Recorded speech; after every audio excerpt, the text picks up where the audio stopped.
मैं सुधांशु मिश्रा। मैं अपने चैनल मिश्रा जी की तरफ से आप सभी श्रोतागणों को चंदन वंदन और अभिनंदन। नीलाम्बुजश्यामलकोमलांगं सीतासमारोपितवामभागम् पाणौमासायैकचारुचापं नमामि रामं रघुवंशनाथं। नमामि रामं रघुवंशनाथं।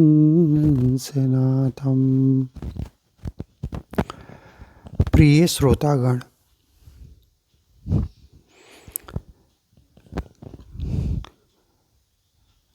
चलिए आज हम लोग कुंभज ऋषि के बारे में चर्चा करते हैं, जिसे कि अगस्त ऋषि के नाम से भी जाना जाता है।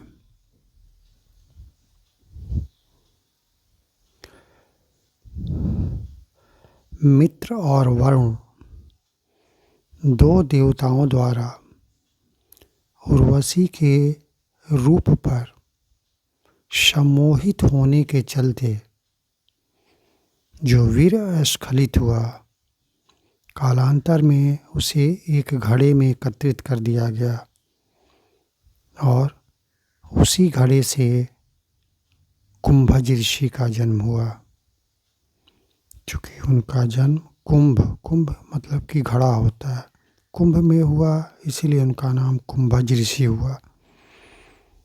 कुंभ अर्थात घड़ा, ज मतलब कि जन्म, घड़े से जन्म होने के चलते उनको कुंभज ऋषि कहा गया।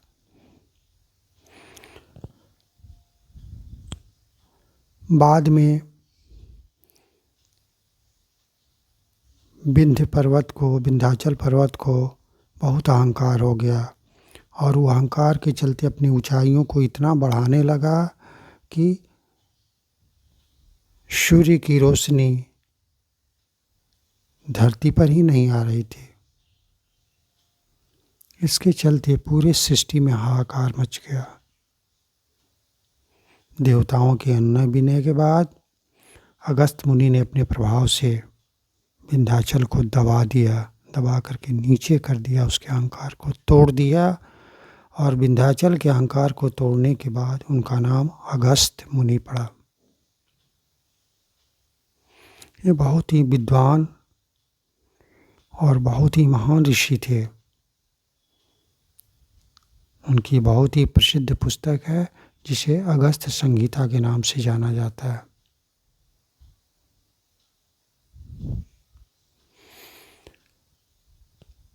ऐसा माना जाता है, ऐसी पौराणिक कथा है कि एक बार इंद्र ने वृत्रासुर राक्षस का वध किया। चूँकि वृत्रासुर राक्षस बहुत ही शक्तिशाली, पराक्रमी और बलवान था, ऐसे तो मरता नहीं, इसीलिए इंद्र को छल से उसे मारना पड़ा।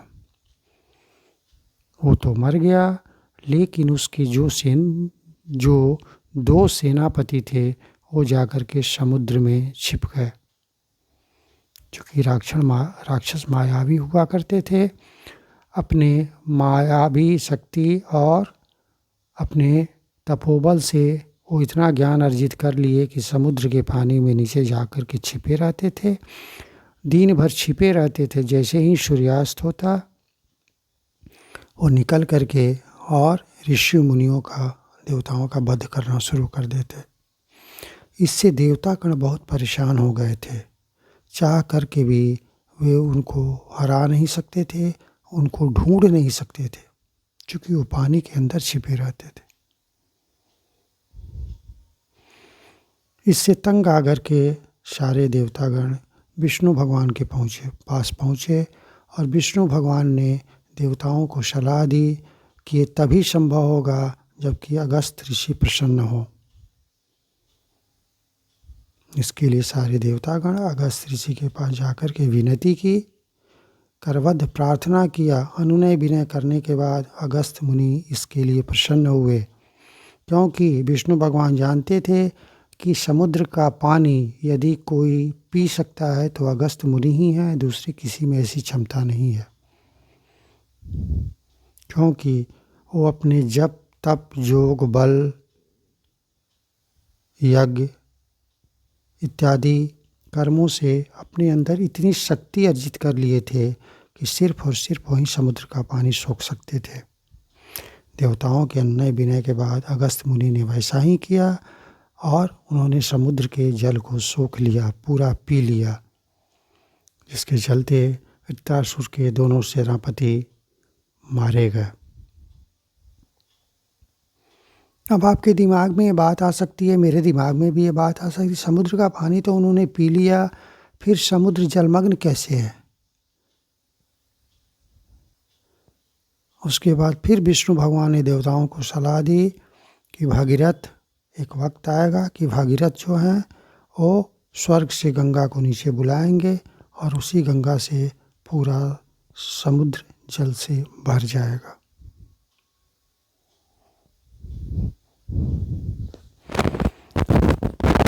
अगस्त मुनि बहुत ही ज्ञानी भी थे। रामचरितमानस में ऐसा प्रसंग आया है कि भोलेनाथ और पार्वती जी इस धरती पर उनसे राम कथा सुनने के लिए आया करते थे। इस संदर्भ में रामचरितमानस की एक चौपाई भी है।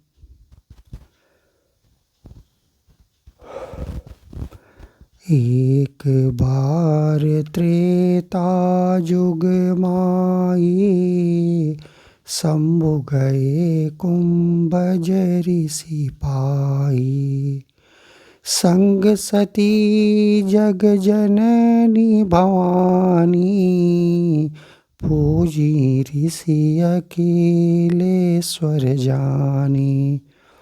यानी एक बार त्रेता युग में साक्षात महादेव अपनी अर्धांगिनी सती के साथ कुंभज ऋषि के पास राम कथा सुनने गए और उन्होंने राम कथा की पूरी जानकारी हासिल की और कई दिनों तक वो राम कथा सुने।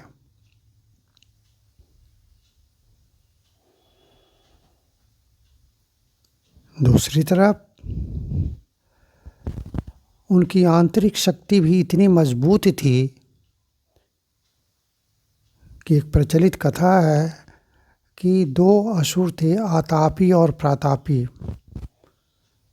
ये दोनों इतने मायावी थे, ऐसी विद्या जानते थे कि सूक्ष्म रूप धारण करके ऋषियों के पेट में समा जाते थे और भीतर से ही उनके शरीर को खोखला करके सारे मांस को खा जाते थे और सिर्फ हड्डी बच जाती थी। इसी क्रम में ऐसा करते करते हड्डियों का अंबार लगा हुआ था। एक बार वहीं आतापी और प्रतापी असुर वहीं सूक्ष्म रूप रख करके अगस्त मुनि के भी पेट में समा गए, जाके इनको मार देते हैं, नहीं रहेंगे, न देवताओं की रक्षा होगी। लेकिन इनकी आंतरिक शक्ति इतनी थी, इतनी मजबूत थी, इतना तपोबल था कि उन्होंने भीतर ही उन दोनों असुरों का संहार कर दिया। अपने तो स्वस्थ ही रहे, भीतर ही दोनों असुरों को मार दिया।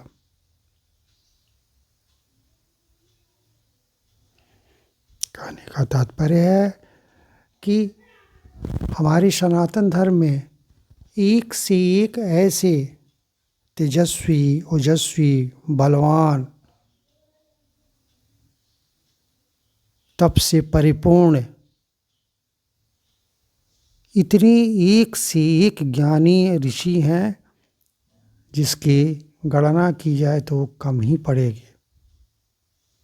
जरूरत इस बात की है कि इस पर हम कितना ध्यान देते हैं, उनकी दी हुई शिक्षा को कितना ग्रहण करते हैं, उनको कितना सम्मान देते हैं। हम जितना ही अध्ययन करेंगे उतनी विशेष जानकारी हासिल होती चली जाएगी। अब मैं यहीं पर अपनी वाणी को विराम देता हूँ। तब तक के लिए आप लोग से विदा लेता हूँ। जय श्री राम। विशेष के लिए मेरे चैनल मिश्रा जी से जुड़े रहें। जय श्री राम।